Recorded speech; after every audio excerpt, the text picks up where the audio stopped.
데살로니가 후서 1장에 있는 말씀을 같이 보겠습니다. 데살로니가 후서 1장 1절에서 우리 마지막 절 말씀까지.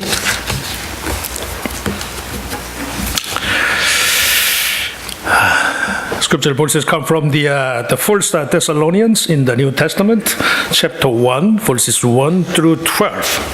1장 1절에서 12절 말씀까지, 말씀 좀 길지만 우리 같이 한 목소리를 읽습니다. 바울과 실로아노와 디모데는 하나님 우리 아버지와 주 예수 그리스도 안에 있는 데살로니가인의 교회에 편지하노니, 하나님 아버지와 주 예수 그리스도로부터 은혜와 평강이 너희에게 있을지어다. 형제들아, 우리가 너희를 위하여 항상 하나님께 감사할지니 이것이 당연함은 너희의 믿음이 더욱 자라고 너희가 다 각기 서로 사랑함이 풍성함이니, 그러므로 너희가 견디고 있는 모든 박해와 환난 중에서 너희 인내와 믿음으로 말미암아 하나님의 여러 교회에서 우리가 친히 자랑하노라. 이는 하나님의 공의로운 심판의 표요 너희로 하여금 하나님의 나라에 합당한 자로 여김을 받게 하려 함이니, 그 나라를 위하여 너희가 또한 고난을 받느니라. 너희로 환난을 받게 하는 자들에게는 환난으로 갚으시고 환난을 받는 너희에게는 우리와 함께 안식으로 갚으시는 것이 하나님의 공의시니, 주 예수께서 자기의 능력의 천사들과 함께 하늘로부터 불꽃 가운데에 나타나실 때에 하나님을 모르는 자들과 우리 주 예수의 복음에 복종하지 않는 자들에게 형벌을 내리시리니, 이런 자들은 주의 얼굴과 그의 힘의 영광을 떠나 영원한 멸망의 형벌을 받으리로다.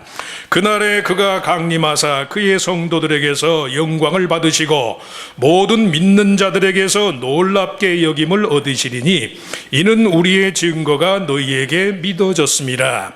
이러므로 우리도 항상 너희를 위하여 기도함은 우리 하나님이 너희를 그 부르심에 합당한 자로 여기시고 모든 선을 기뻐함과 믿음의 역사를 능력으로 이루게 하시고, 우리 하나님과 주 예수 그리스도의 은혜대로 우리 주 예수의 이름이 너희 가운데서 영광을 받으시고 너희도 그 안에서 영광을 받게 하려 함이라.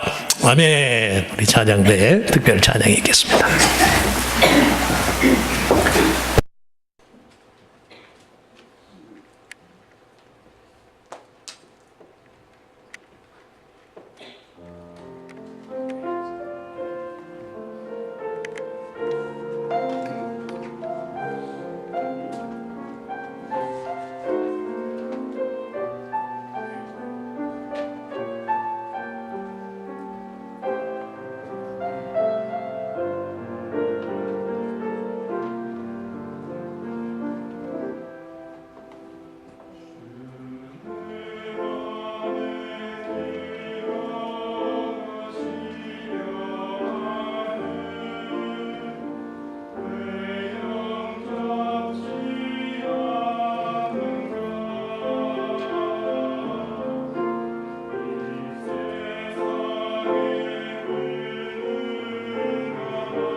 그 체내에 몸에 지방질이 쌓이지 않는 희귀병을 앓는 탓에 평생 몸무게가 30kg를 넘지 않는 채 살아가는 올해 나이 26세 리지 벨라스케츠, 엘리자베스 벨라스케라는 이 젊은 처녀의 이야기가 지금 전 세계적으로 화제예요.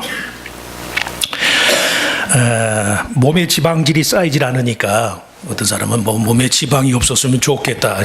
큰일 날 소리. 지방이 어느 정도는 있어야 돼요. 지방이 좀제 몸에 축적되질 않으니까, 그러니까 20분마다 열량이 높은 음식을 먹어야만 돼. 20분마다. 괴로울 일이지요. 그런데도 연간 200회 이상의 강연을 다녀요. 대단하죠. 자신처럼 비정상적인 외모를 갖고 태어난 탓에 많은 사람들의 비난과 놀림거리가 돼야 하는 사람들을 위해서 인터넷 왕따 방지 운동, 인터넷 bully, 엔타이 인터넷 bully 무브먼트의 아주 선봉장이에요. 한번 잠깐 아주 짧은 내용이니까 한번 한국말로 더빙이 돼 있는 비디오를 한번 좀 잠깐 틀어보시죠. 뭐 보신 분도 있겠지만.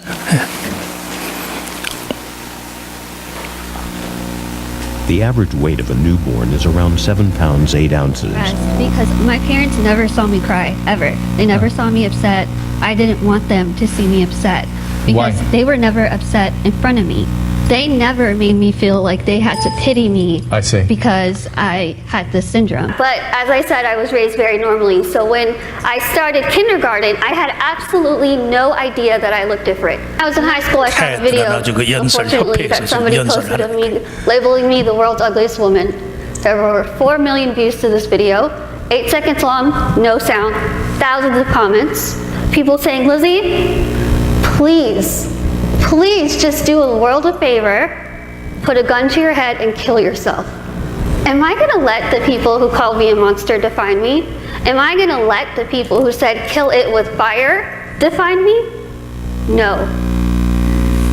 네, 그 정도면 충분한 것 같아요. 집에 들어가셔서 인터넷 이 아가씨의 이름을 검색하시면 많은 동영상을 보실 수가 있어요. 유튜브로 그 동영상 음악을 즐겨 듣던 이 리지가요, 17살 되던 어느 날 자기가 바깥 출입하고 있는 그 모습을 누군가가 몰래 동영상으로 찍어가지고 한 8초짜리 동영상을 인터넷에 공개를 했어요. 그 자신의 모습을 몰래 촬영한 그 동영상에 인터넷 게시물을 발견하고 크나큰 충격에 빠진 거예요. 자신의 모습을 촬영한 8초짜리 동영상을 세계적으로 무려 500만 명 이상이 봤어요. 500만 명. 그리고 거기 수많은 댓글이 달려있는데 세상에서 가장 못생긴 여자, 괴물, 몬스터라는 표현을 쓰고 차라리 태어나지 말지, 당신 차라리 죽어버리지, 그런 내용까지. 제가 보기에는 아마 하나님이 세운 선지자 같아, 선지자. 전부 남자나 여자나 외모로만 인간의 미를 기준하는 이 죄된 세상에 하나님이 필요해서 세운 선지자 같아, 선지자. 별의별 조소와 비아냥을 담은 댓글이 수도 없이 달려있는 거예요. 차라리 자살하고 말라, 이런 언급을 대하면서 실제로 몇 번이고 죽음을 생각하기도 했어요. 그때마다 그녀의 마음속 깊은 곳에서 울려나는 반향과도 같은 물음이 하나 있었는데, 너는 자신을 누구라고 정의하는가? What to define yourself? 너는 자신을 누구라고 정의하는가? 외모 지상주의, 출세 지상주의가 지배하는 이 세상에서 단지 자신이 남보다 못생겼다는 이유 하나만으로 세상이 강요하는 자기 자신의 정체성, 강요된 자기 정체성의 희생양이 될 것인가? 아니면 나 자신에 대한 나만의 고유한 방식의 이해를 가질 것인가? 그 문제. 그 나이까지 자신을 지극히 정상적인 아이로 길러준 부모님의 헌신적인 공로, 그리고 누구든 삶의 기회를 창조주에게서 은혜로 부여받은 이상 자기 정체성에 관한 문제를 포함해서 삶의 근본적인 주인은 하나님이시다. 하나님. 이런 믿음에 의지해서요, 부끄러운 자기 외모 뒤에 숨지 않고 당당히 대중 앞에 자기를 나타내는 거예요. 나타내서. 인터넷 왕따 방지 운동을 하는 단순한 희망 전도사의 차원을 넘어서요, 지난달에는 그녀의 이름으로 미 의회의 정식으로 미국 내에서 인터넷은 물론이지만 공공교육기관에서 왕따 방지 법안을 제출을 했어요. 올 말에 그 법안이 아마 의회에서 통과가 되면 아마 내년부터는 미국의 모든 공립학교, 공립교육기관에서 리즈 벨라스케스 이름으로 왕따를 금지하는 법이 정식으로 효력을 발휘할 참이. 그래서 요새 이 리즈의 별명이 이 세상에서 가장 못생긴 여자, The ugliest woman in the world. 이제는 The strongest woman in the world.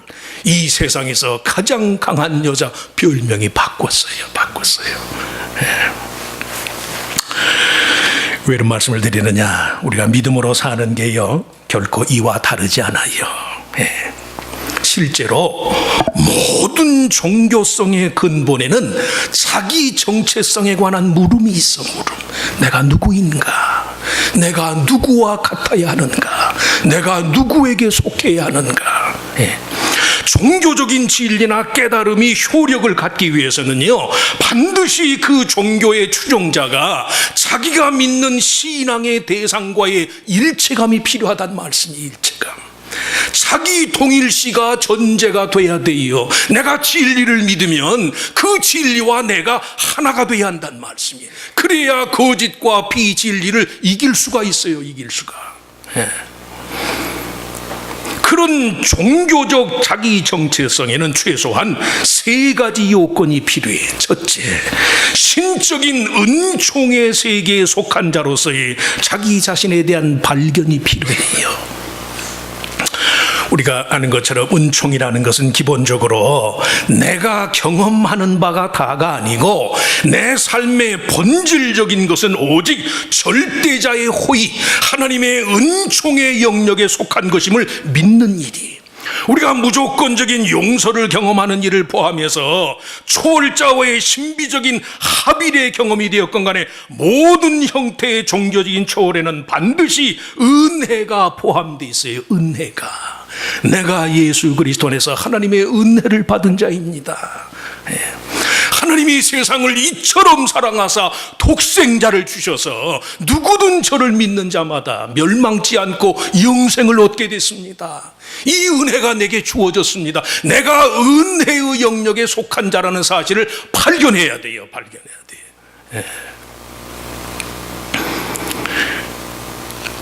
그리고 정말 자신이 신적인 은혜의 영역에 속한 자인지 아닌지의 여부는 정말 자기가 자기를 위할 줄 아는 거룩한 이기심에 따른 선택일 수밖에 없어요.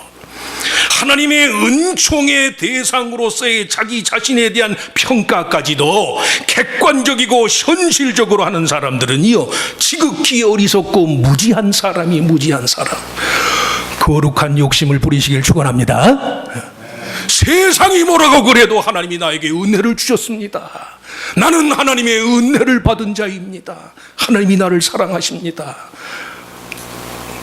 모든 종교가 이기심의 표현이에요. 이기심의 표현. 그러나 그 이기심만큼은 하나님도 거룩한 것으로 인정을 하신다는 말씀이에요. 거룩한 이기심의 소유자가 되시길 거듭 축원합니다. 다른 건 모르지만 그것만큼은 내가 하나님 꼭 갖겠습니다. 이런 마음이 있어야지요. 오늘 본문 1절에 하나님 우리 아버지와 주 예수 그리스도 안에 있는 데살로니가인의 교회, 이 바울의 호칭은 이방인 출신의 교인들이 대부분이던 이 데살로니가 교회 입장에서 하나님의 은총의 세계에 속한 자들로서의 그들 자신의 소속감에 대한 천명과도 같아요. 하나님 우리 아버지와 주 예수 그리스도 안에 있는 데살로니가인의 교회.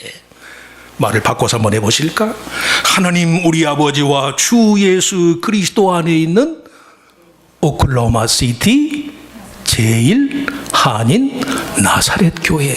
교회 이름도 다 모르시나? 이름이 좀 길어서. 은혜 안에 있는 거예요. 은혜 안에. 예수를 개인적 구주로 영접하기만 하면 성도의 삶이 신적 은혜의 영역에 속해 있다는 말씀이, 이게 저와 여러분의 소속감이에요. 소속감. 사람마다 사회학자들이 말하는 것처럼 자기 속에 상징적인 경계선이 있어. symbolic boundaries. 상징적 경계선.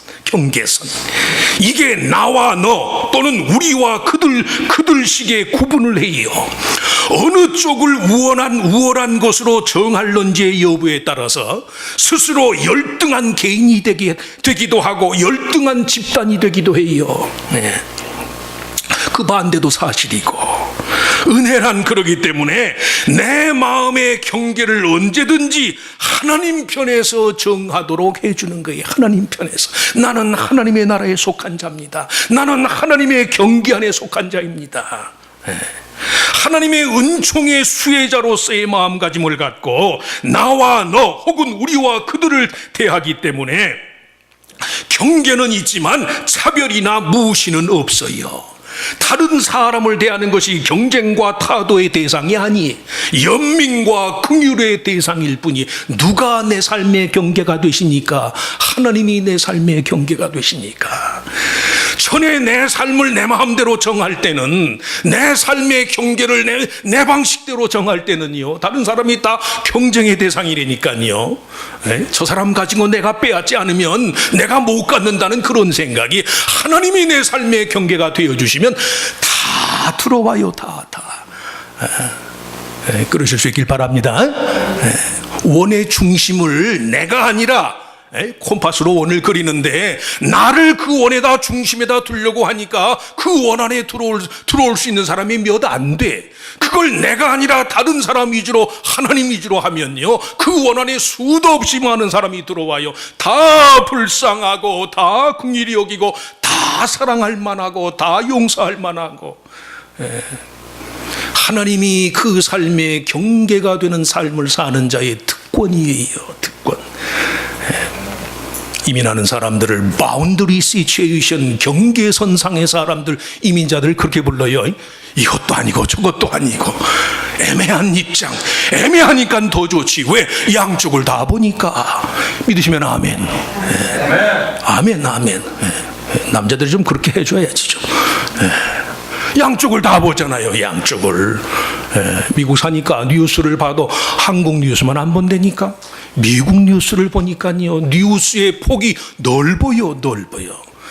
수요 예배 참석하시는 분들은 우리 교회 권사님 70, 80 되신 권사님들이 인류 평화를 위해서 기도하신다니까.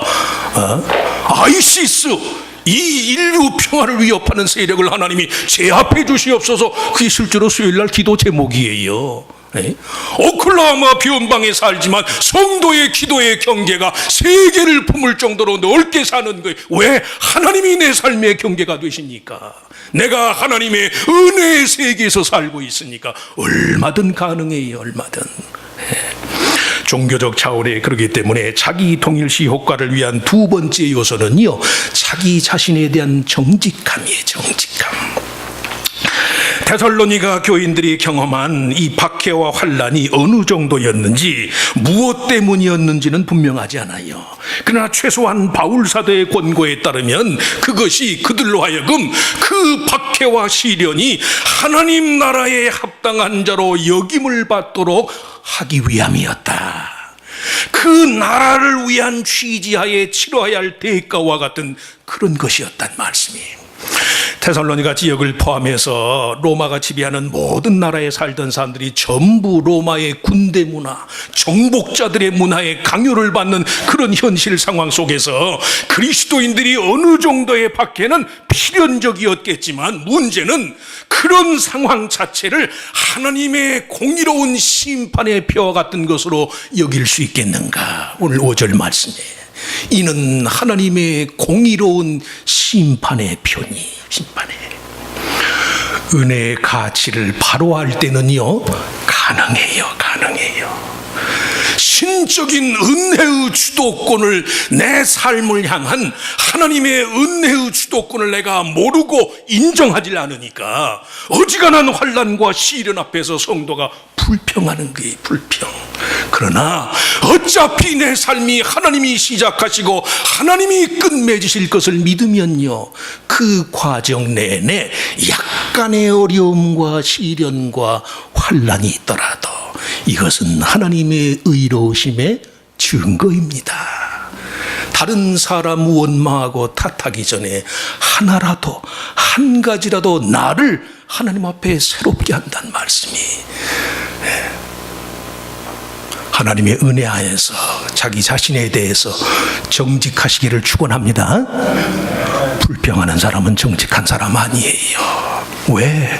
나의 대속주가 되시는 예수님은 하나님의 아들이면서도 내 죄를 사하기 위해서 나를 대신해서 십자가의 죽음을 담당하셨는데 그 주님 앞에 내가 따질 수 있는 게 뭐가 있어요? 억울함입니까? 황송함입니까? 황송함이죠. 황송함. 성도의 대답은 언제든지 하나님 황송합니다. 이 시련과 이 아픔을 통해서 내 대속주가 되시는 주님의 마음을 만분의 1이라도 깨닫게 해주시니 하나님 황송합니다. 그러실 수 있길 바랍니다. 신앙은 황송함이에요. 황송함. 억울함의 여지가 아니에요. 미국의 터프 치과대학 교수이자 정신과 의사, 기분장애, 양극성 장애 전문가로 유명한 나시르 가엠이라는 이 교수가 있어요. 우리말로는 이 광기의 리더십, 정상적인 사람보다 이게 나라나 이게 삶의 위기 상황 속에는 정상적인 사람보다 약간 죄송한 말로 정신적인 약간 정신적으로 불안한 사람들이 오히려 인류 역사에 더 큰 공헌을 하더라. 그걸 케이스별로 쭉 나열을 해놨어요. 영어로는 First Rate Madness. 비폭력 저항의 성자인 인도의 마하트마 간디, 흑인 민권 운동의 대명사인 마틴 루터 킹 목사, 이 두 사람의 공통점이 청소년기 때 전부 자살 시도를 했어요.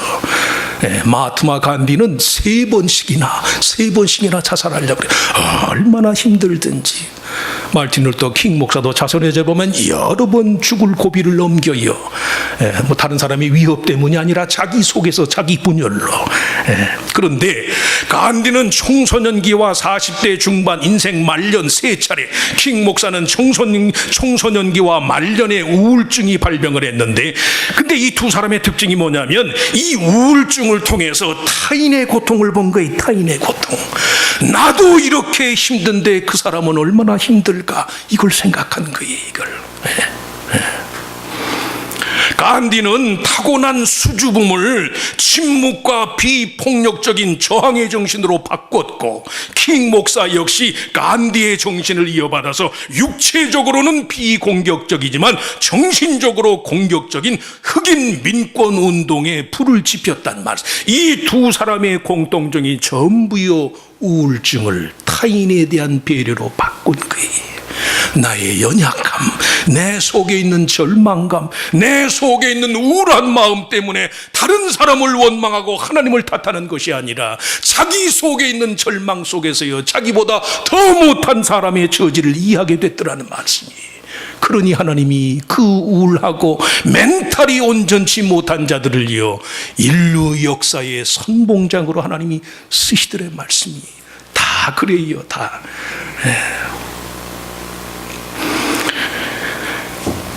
그렇기 때문에 성도가 하나님의 은혜의 경배하는 성도들은요 하나님 앞에 진실한 거예요. 진실하게 자주자주 말씀하지만 자기를 꾸밀 필요 없어요. 거짓말 더 할 필요 없어요. 있는 그대로. 왜? 하나님은 있는 그대로 쓰시니까. 내가 나를 부풀려야만 하나님이 나를 대접하는 거 아니에요. 오히려 가장 정직할 때. 우리 성가대 맨 앞줄에 앉아있는 모 집사님이 다른 집사님들하고 키를 맞추려고 신발을 벗었어. 맨발로 찬송을. 이야, 아침에 은혜 받았네. Barefoot singer, 맨발의 가수. 왜 그런가 했더니 좌우 옆에 있는 사람이 자기보다 키가 작거든. 그러니 신발을 벗어 던진 거예요. 믿으시면 박수 한번. 그렇게 겸손하게 하나님 찬양하면 받으시지. 작은 것이지만 타인에 대한 공감, 부끄러워할 필요는 없고 내 아픔을 통해서요 나를 원망하는 이유를 찾는 게 아니에요. 내 아픔을 통해서 다른 이를 이해하는 마음을 찾아요. 그렇기 때문에 마지막으로 세 번째, 종교적 정체성의 세 번째 요소는 도덕률의 실천을 위한 결심, 바르게 살려는 마음가짐. 이는 앞에 두 가지 요소, 신적인 은총의 세계에 속한 자로서의 자기 정체성과 그것을 이루기 위한 자기 자신에 대한 정직함을 전부 가능하게 하는 방법과도 같아요. 오늘 11절 말씀에 보면 바울의 설명 그대로 데살로니가 교회와 성도들을 하나님의 부르심에 합당한 자로 여기신 것은 그들이 선을 기뻐하고 믿음의 역사를 이루기를 좋아하였기 때문에, 11절 말씀에 보면 그러죠. 이러므로 우리도 항상 너희를 위하여 기도함은 우리 하나님이 너희를 그 부르심에 합당한 자로 여기시고 모든 선을 기뻐함과 믿음의 역사를 능력으로 이루게 하시고, 하나님의 영광스러운 부르심에 합당한 자가 되기 위해서는 최소한 선을 기뻐하는 마음이 있어야 하고요, 믿음이 말이나 생각으로만 아니라 행위로 나타나야 한다는 말씀이, 모든 완전한 은혜가 하나님 편의 선물로 우리에게 주어지지만 그것을 온전케 하는 여지는 반드시 우리들 자신의 책임이더라는 말씀이, 책임. 데살로니가 전서와 후서를 다 포함해서 그 대표적인 주제가 종말론이에요. 이 종말론, 종말에 대한 교훈이 많잖아. 근데 이 종말론은 단순히 이 세상의 끝에 대한 관심이 아니, 그 끝이 과연 예수 그리스도의 완전한 지배하에서 끝나는가, 아니면 현실 자체의 허무와 혼돈 속에서 끝나는가, 이걸 말하는 거예요. 세상이 창조주 하나님의 주권하에서 시작한 것처럼 그분의 방식대로 끝날 것이라고 믿는 사람은 의뢰의 마지막 날에도요 천지창조 때와 같은 기대와 희망을 가져요. 하나님이 끝내실 거니까. 그걸 믿지 못하게 되면 사람이 끝날이 되면 불안한 거예요. 죽음 앞에서 두려운 거예요. 유치원의 아이들이 하루 일과가 끝나고 이제 집에 갈 때가 되면 클린업. 우리 아이들도 좀 그걸 시켜야 돼. 교회 주일학교들 놀다 가면 우리 엄마들이 치우긴 치우지만 교육을 위해서 시키라고. 클린업. 그리고 하루 종일 놀던 교실을 다 치우고 가요. 왜 그래? 이곳이 내일 아침 우리가 다시 와서 놀고 먹고 공부할 곳이니 아는 거지. 오늘 좋았던 이 모습 이대로 내일 우리가 이곳으로 다시 오리라는 사실을 아니까 지저분한 것은 치우는 거예요. 묻은 것은 닦아내는 거예요. 이 교실이 내일 또 와서 배우고 뛰노는 장소일 것이라고 믿기 때문에, 그 반대로 세상의 끝을 지배하는 원리가 다르다고 믿는 사람은요 그 방식이 각각일 수밖에 없어요. 재미없는 드라마, 시청률이 안 나오는 드라마 본 멀쩡한 주인공이 갑자기 죽어. 그리고 그 다음날 드라마가 끝. 드라마는 최소한 기승전결이 있어야지. 기승전결이. 그렇다니까요.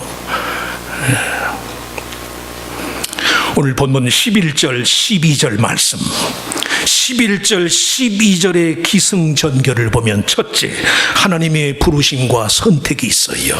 둘째, 믿음의 역사와 수고가 있어. 셋째, 예수의 이름이 영광을 받으시는 거예요. 마지막, 데살로니가 성도들이 영광을 받아요. 하나님의 부르심과 성도의 영광 사이에 뭐가 있어요? 믿음의 수고가 있는 거예요. 믿음의 수고. 선한 일을 기뻐하는 마음이 있어요. 마음이. 그래야 믿는 자의 삶이 제대로 끝나는 거예요. 제대로. 이 일을 시작하신 하나님이 이 일의 끝에도 역사하실 것을 믿으니까 중간에 힘든 일을 만나도 포기를 안 해요. 왜? 하나님이 아직 끝내지 않았으니까. 시작은 좋았는데 끝이 나쁜 사람은요, 하나님이 끝낼 것을 못 믿는 거예요. 못 믿는 거예요. 그러나 성경은 어디 그래요? 나는 처음과 나중이요, 시작과 끝이요, 알파와 오메가라. 오메가라. 성도의 삶의 끝이 불안할 필요가 없는 이유가 거기 있어요. 거기. 네. 신적인 부르심과 성도의 영광 사이에 믿음의 수고가 있고, 그로 인해서 예수의 이름이 영광을 받는 일이 들어있다는 말씀이. 영광이 그저 주어지나요? 교회가 그냥 세워지나요? 성도의 가문, 신앙인의 가문이 그냥 서나요? 최소한 부모 때에 눈물과 희생과 미련이 돼서 믿는 대로 자기 삶을 하나님의 나라와 의를 위해서 썩어지는 밀알처럼 드려야 그 씨 위에 성도의 가정이 서요. 가정이. 부모가 희생을 안 하는데, 부모가 순종을 안 하는데, 부모가 하나님과의 언약을 버리는데 자녀가 믿음대로 살아요? 천만의 말씀이에요. 천만의. 신앙인의 삶의 시작과 끝은 하나님이 쥐고 계시는 거예요. 하나님. 이 천지를 이렇게 아름답게 창조하신 분이 여전히 이 세상을 끝내실 분입니다. 개인적으로나 우주적으로나. 그렇게 믿는 성도는요, 마지막까지 신실하다는 말씀이시. 끝이 좋으면 다 좋지, 그럴 때도 있어요. 그럴 때도. 믿으시면 아멘. 네, 하나님은 믿는 대로 갚으시니까. 로마의 군대 문화가 지배하던 그 시절에 데살로니가 교회를 포함해서요, 크리스찬이라는 말은 virgin, 처녀라는 말과 동일시 쓰였어요. 시대가 타락을 하니까 로마 사람들이 그렇게 욕심대로 그렇게 인간의 정욕을 쫓는 그런 중에도요, 어떻게 배우자만큼은 처녀를 맡고 싶잖아요. 크리스찬이란 말이 그래도 멀진 처녀라는 말과 동일시되던 그런 시기였다니까. 그런 순교적인 각오와 그런 순교적인 가정의 정절을 지키는 그런 정결과 그런 수고를 통해서요, 하나님이 로마를 콘스탄틴 황제 때 기독교가 국교가 되게 하신 거예요. 기독교가 괜히 이루어지는 게 아니에요. 지난주 수요일에 공화당 대통령 후보자들을 위한 CNBC 지상파 TV 합동 토론회에서 반공화당적인 색채가 강한 CNBC 한 앵커가 벤 칼슨 후보에게 인신공격에 가까운 질문을 퍼붓어요. 영양보조품을 만드는 회사와 10년간이나 관계를 맺은 이유가 무엇입니까? 자신들의 제품이 자폐증과 암까지도 치료한다는 주장 때문에 텍사스 주 법원에 수백만 불 소송이 걸려 있고 패소해서 그 돈을 지불했는데 아직까지도 그 회사와 관계를 끊지 않는 이유가 뭡니까? 이건 개인적인 거거든. 개인적인. MBC 방송이 아무래도 민주당 쪽에 가까우니까. 그랬더니 칼슨 후보가요, 그거야 홍보 차원이죠. 토털 프로파간다. 홍보 차원이지요. 내가 그 회사에서 유료로 연설을 한다고 해서 그 사람들과 각별한 관계를 맺는 겁니까? 내가 그 회사의 제품을 사용하느냐고요? 물론입니다. 제품이 아주 좋아요. 됐습니까? 그랬더니 그 기자가 다시 그 회사 웹사이트에 후보의 얼굴이 실린 적도 있었습니다. 그랬더니 칼슨이 또 그거야 그 사람들이 내 허락 없이 도용한 거지요. 그랬더니 다시 그 기자가 솔직히 배팅하는 심정으로 한 일 아닙니까? 완전히 그래도 공화당의 대통령 후보로 나선 사람의 인격을 그렇게 무시할 수가 없어요. 그랬더니 오죽하면 객석에서 그 기자에게도 야유가 쏟아진 게 야유가. 공화당을 좋아하는 사람들은 공화당 대통령 후보자들에 대한 정치적인 모함이다. 어떻게든 간에 대중에게 인기를 떨어뜨리도록 한 정치적인 모함이다. 그렇게까지 말하지만 그 반대도 사실일 수 있어요. 세상에 덧없는 권력과 지위를 위해서도 그 정도의 성실과 정직함이 요구된다면 하물며 하나님의 나라의 주인공으로서의 역할을 감당하는 데는 더 말할 나위도 없는 거이다. 그래도 미국이 그 모습을 보면서요, 그래도 미국이 좋다, 미국이. 그래도 이 나라의 대통령이 되고자 하는 사람들에게 그만한 개인적인 그런 사소한 것까지라도 이슈화